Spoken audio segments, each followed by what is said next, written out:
Hello everyone and welcome to a really wild game that happened a few days ago on 26th of January in the 7th round of the Bulgarian Championship. It's a game between international master Nurgyul Salimova and FIDE master Lachezar Yordanov. And the reason why it was suggested, and it was suggested on Twitter by an account that follows women's games when women do really well in chess, for example in a single game or in a tournament. And here Salimova did incredibly well in the Bulgarian Championship. That's why it was requested. I will put a link to this account in the description below if you guys want to follow it, if you're interested in more news from women's chess in particular.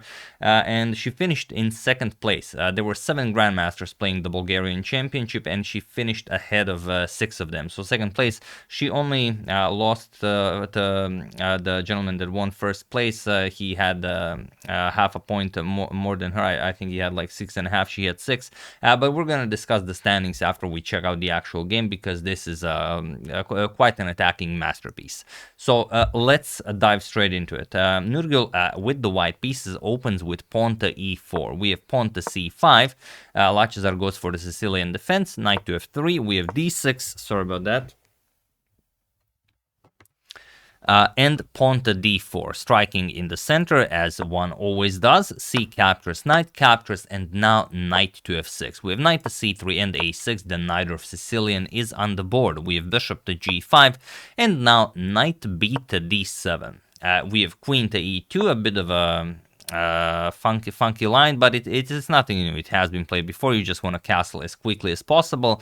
So e6, queenside castles, and now queen to c7, and now pawn to f4, striking in the center. And now, of course, white has to figure out how to go about this position, and black will do the usual stuff like bishop to e7. You're gonna play some like b5. You're gonna maybe try and advance the pawn to b4.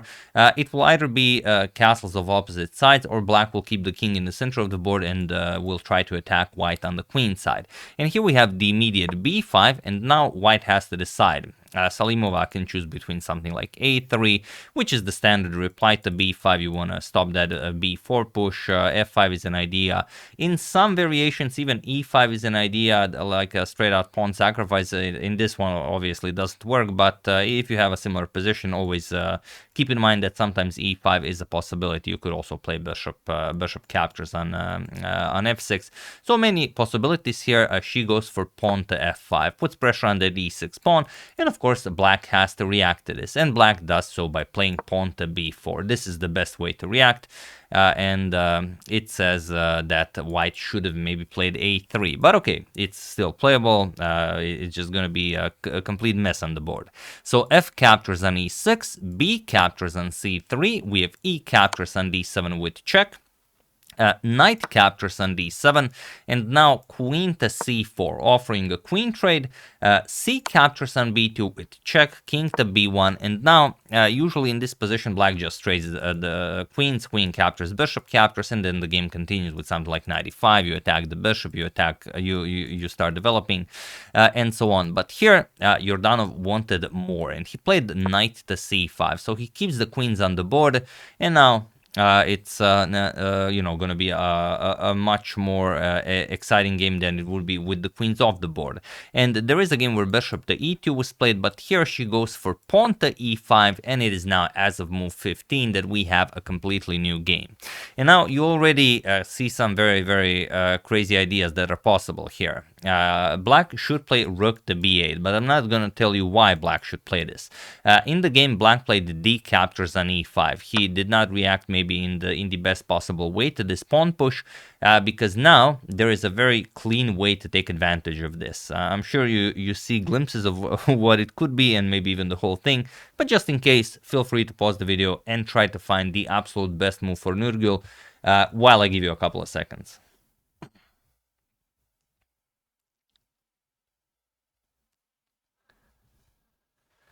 So for those of you who were able to do it, congratulations on spotting this wild attacking idea. And for those of you who just want to enjoy the show, it is knight to b5. That's how you do it. And now the problem is you can't just move the queen. If you move the queen somewhere weird, then rook to d8 is checkmate. Of course, you're not going to allow that. So the knight has to be captured. A captures on b5, and now not queen captures with check, but rather queen to d5. Now the threat is queen captures on a8, but also if you play something weird like rook to b8, now even though the queen is guarding the d8 square, you still have this checkmate. You just trade queens, and then rook captures on d8 will be checkmate once again. And the best way to play this could be f6, but this just looks, this just looks dead lost. Like bishop captures on b5 with check, and after king to e7, you're gonna pick up the rook, and now black really doesn't have any good options. If you try to take the bishop, then rook h to f1, and now, well, if that black king can survive on that e7 square, then obviously we know nothing about chess. So instead, after queen to d5, we have knight to d7, this way stopping queen to d8, and now just queen captures on a8, grabbing that rook. We have bishop to c5. Now, if black can castle, then black will be perfectly fine, even better. The white king will be the one in trouble. But of course, Nurgyul does not allow that. She plays a rook captures on d7, the absolute best way to keep the king in the center of the board. You can't capture, the bishop is pinned. You can't capture with the queen. If queen captures, then you just play bishop captures on b5. This is unstoppable. Queen has to capture, and then just a queen captures on c8 will be checkmate. So instead, after rook captures on d7, you can't play this, you can't play this, you have to play this. King captures on d7, but now bishop captures on b5 check. Look at this, king to e6, and now bishop to c4 with check. And you can't go back. If you go king d6, then queen to d5 is checkmate. If you go up the board, king to d7, not much better. Queen to a4 with check, and look at this, the queen bishop combo. It's there are no moves here. If you block with the queen, just bishop b5. It's unstoppable. So after bishop to c4 check, king to f5, the black king has to merrily continue on his journey. We have pawn to h4, just defending the bishop, now preparing to bring the black king even closer. So king to g6, now pawn to g4, and the rook to f8. You don't really gain anything by h6, because bishop to d3 will take away this diagonal from the black king. So here, Lachezar tries rook to f8. He's ready to meet bishop to f3, bishop to d3 with f5, but it is insufficient. Bishop to d3 check. We have pawn to f5. Now g captures on f5 with check. And now there are a couple of moves you could play. King to f7 will run into a very quick checkmate after queen to d5. But you could consider bishop captures on f5. It's possible, as the rook on f8 is defended by the bishop on c5. The problem is, after queen to g2, again, not much to be done here. Now you're just threatening, for example, to win the, not that, but to win the black queen. Let's say king to f7. Now you go back. Queen d5 check, and after bishop e6, rook to f1 check, and that's it. There's no way to defend this. The bishop will fall, whatever you play, like queen captures, king h8, rook captures, bishop captures, and you're up a full piece, and very quickly black will get checkmated.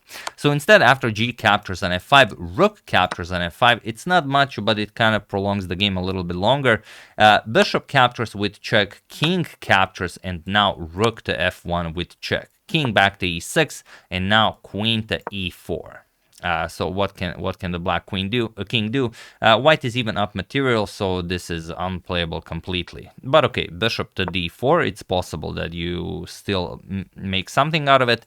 Queen captures on h7. We have king to d5, queen back to d3. We have bishop to e6, and now bishop to e3. Bishop to e3, offering a trade of bishops. So queen to a7, hoping that maybe this diagonal opens up. Once the black king moves, maybe you can checkmate the white king, but not really. Just bishop captures, e captures, and now rook to e1.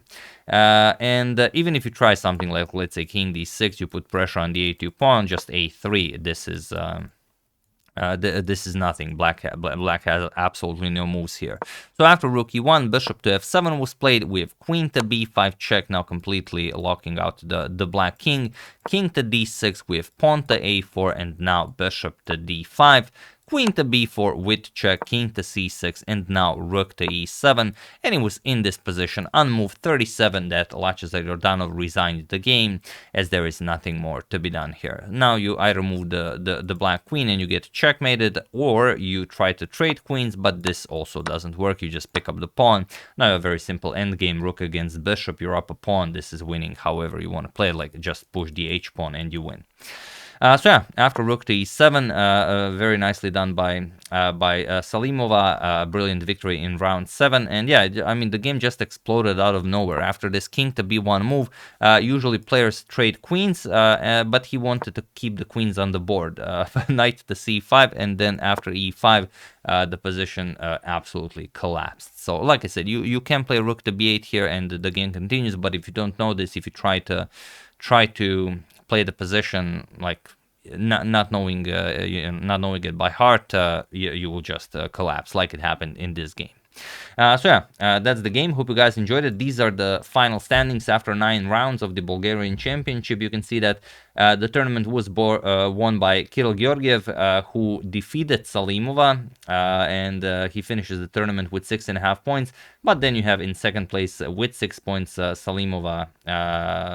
So really, really incredible. And there you can see Grandmaster Momchil Petkov, Martin Petrov, Vasil Spasov, Momchil Nikolov. So a lot of Grandmasters behind her. Like I counted 6, as there were 7 of them in total. So yeah, absolutely a spectacular achievement.